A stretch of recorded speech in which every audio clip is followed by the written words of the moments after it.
US President Donald Trump's 10% baseline tariff has officially taken effect on all imports to the United States. Now, the measures apply to goods from virtually every country, from electronics to clothing. The cost of imported products will rise in an attempt to boost American manufacturing and address trade imbalances. Now, affected countries include South Africa, which was slapped with a 31% import tariff. Now, analysts have argued that the Trump administration has essentially abandoned the African Growth and Opportunity Act as an adoption of new tariffs, as well as negates prior tariff agreements. We now have roped in Dr Khwezi Mabasa, who's a sociologist at the University of Johannesburg, and joins us this hour. Thank you so much for your time, Doc.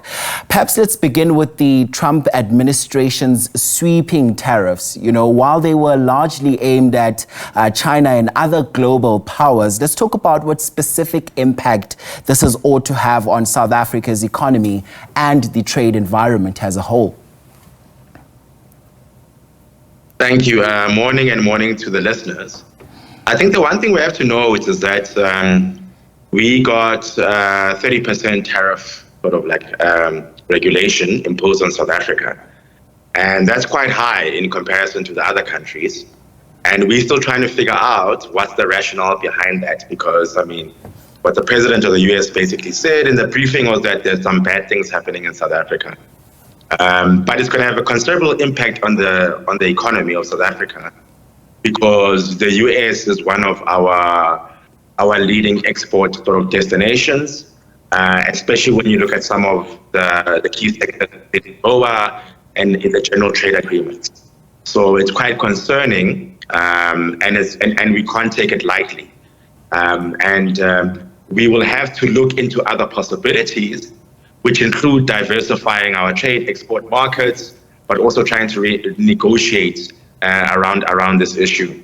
And what's also concerning is that if you look at the sectors that they chose, they didn't choose just like primary raw material or mineral sectors.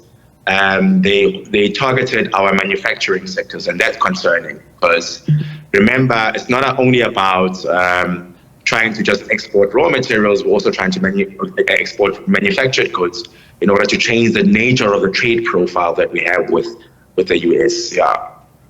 Yeah, and Doc, some have argued that, you know, this external pressure had unintended consequences, and it accelerated interest in regional cooperation, you know, through the African Continental Free Trade Agreement.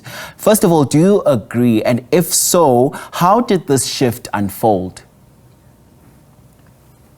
So the one thing we have to accept and that we can't run away from is that the reality is that a lot of countries, in Europe, but also, the USA, are implementing what we call in research economic mercantilism, which is essentially they are prioritizing their own country's national economic interest over multilateral agreements and over the idea of reciprocity in trade. So in that context, we really have to think about diversifying our trade markets and our exports. And so the ACFTA comes into that discussion because it's one of the instruments of diversification. Similarly, the BRICS is also another one. This debate about us and our relationship to the South African custom.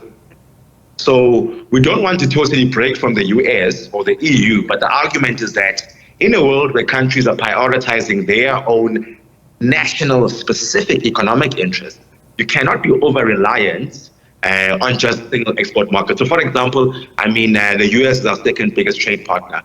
We need to diversify.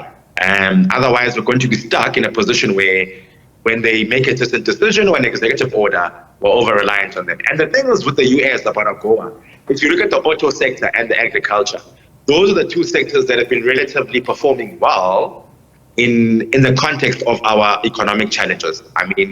We assemble autos, we export them. Agro-processing has also been helping us to access markets beyond just South Africa. So I think this issue of diversification is very important. You don't just totally pull out of trade agreements, but you diversify, so you're not over-reliant on certain trade partners. Yeah. And here's the thing, Doc, many have said this whole thing has also inspired conversations, but not just conversations, the need to actually have open and honest conversations. In your view, would you say that, these tariffs perhaps also expose a deeper vulnerability in South Africa's trade relationship with the global north? And what other policy shifts should South Africa adopt to fully leverage the Africa free trade, especially in terms of industrialization as well as local value chains? Yeah. So one of the things we have to accept, like I said, is that we need to diversify so we're not over-reliant on certain trade partners. But even when we diversify, we have to think about the link between trade and industrialization. So what's interesting about the ACFTA, because it's a regional trade agreement, we can link it to building regional global value chains on the African continent. And that can provide opportunities for employment, for skills, for sharing technology, and not being reliant on the EU and the US. But the third thing I also want to say is that for us to achieve that, we also have to make gains in other areas that go just beyond traditional trade policy. So we can have the ACFTA, but we've got to agree on things like migration, the free movement of people, building infrastructure that links different economies together on the continent, how we're going to regulate the movement of people and goods. So we have to get that house in order for us to achieve that. But secondly, we also have the opportunity through BRICS. And the issue with BRICS is that we have to now also change the trade profile, because if you look at our nature of trade with the BRICS countries, we're still primarily trading mostly raw materials and we're importing manufacturing. So we have to find a policy instruments to help us to change that trade profile so that even when we diversify, we're not in the same position where we mostly just exporting raw materials and we importing manufactured goods or value-added goods. So it's a two-part strategy. The one is you diversify, but two, also you place industrial policy and the idea of trading in manufactured goods at the center. And this is why the US thing hit hard, because if you look at the US, they didn't place a tariff on our primary, our steel or aluminium and so forth. They place a heavy tariffs on our manufactured goods concerning. Yeah.